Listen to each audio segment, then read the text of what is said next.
morning! Welcome to Lemon Juice for the Soul. This is our regular midweek devotion. He who dies with the most toys, so what's the next word? This morning, let's proceed with our verses. In the book of Matthew, chapter 16, verse 26, it read, "And what do you benefit if you gain the whole world but lose your own soul? Is anything worth more than your soul?" In the book of Luke, chapter 9, verse 25, it read, "And what do you benefit if you gain the whole world but are yourself lost or destroyed?" In the book of Ecclesiastes, chapter 5, verse 15, it read, "We all come to the end of our lives as naked and empty-handed. As on the day we were born, we can take our riches with us."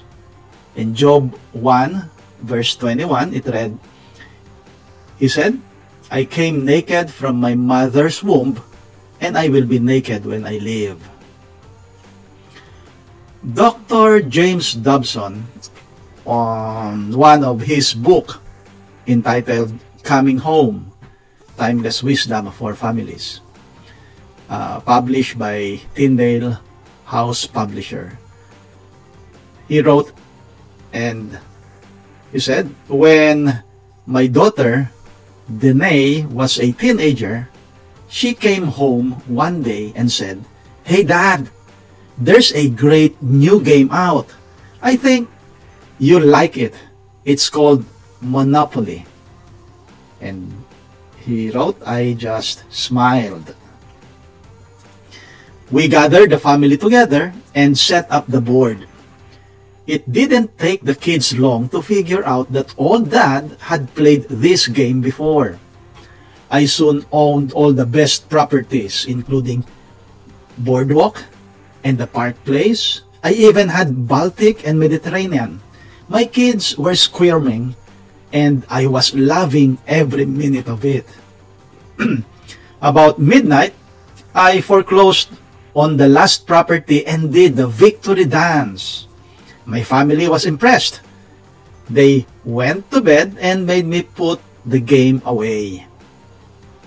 As I began putting all of my money back in the box, a very empty feeling came over me.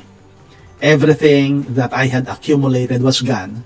The excitement over riches was just an illusion. And then, it occurred to me, hey, this isn't just the game of Monopoly that has caught my attention. This is the game of life. You sweat and strain to get ahead. But then one day, after a little chest pain, or a wrong change of lanes on the freeway, the game ends. It all goes back in the box. You leave this world just as naked as the day you came into it. I once saw a bumper sticker that proclaimed, "He who dies with the most toys wins." That's wrong, I should say. He who dies with the most toys dies anyway. End quote. Let's go and read our verses again. The book of Matthew and the book of Luke, in chapter 16 and chapter 9 of Luke, they both captured the message of Jesus. Actually, Jesus preached his sermon, and Matthew, Mark, and Luke captured it. And what they captured is that when Jesus told the disciples and the rest of those who are following them, and when he said, "And what do you benefit if you gain the whole world but lose your own soul? Is anything worth more than your soul?" Jesus talks about, or he is actually challenging people to follow him. But yet, to follow him is not an easy task. That's why people need to count the cost. And then, he gave this challenge. Jesus is telling them that Your soul is eternal, and your soul is more important than anything in the world. That's why Luke captures it and said, "And what do you benefit if you gain the whole world, but are yourself lost or destroyed?" And then the Old Testament, the wise king who wrote Ecclesiastes chapter 5 verse 15, he even said that we all come to the end of our lives as naked and empty-handed. As on the day we were born, we cannot take our riches with us. And also the same thing that Job says in Job chapter 1 verse 21, he said, "I came naked from my mother's womb, and I will be naked when I leave." They are telling us that this life is just temporary, and ending will soon come. And when the end comes, we cannot bring anything from this world to the next.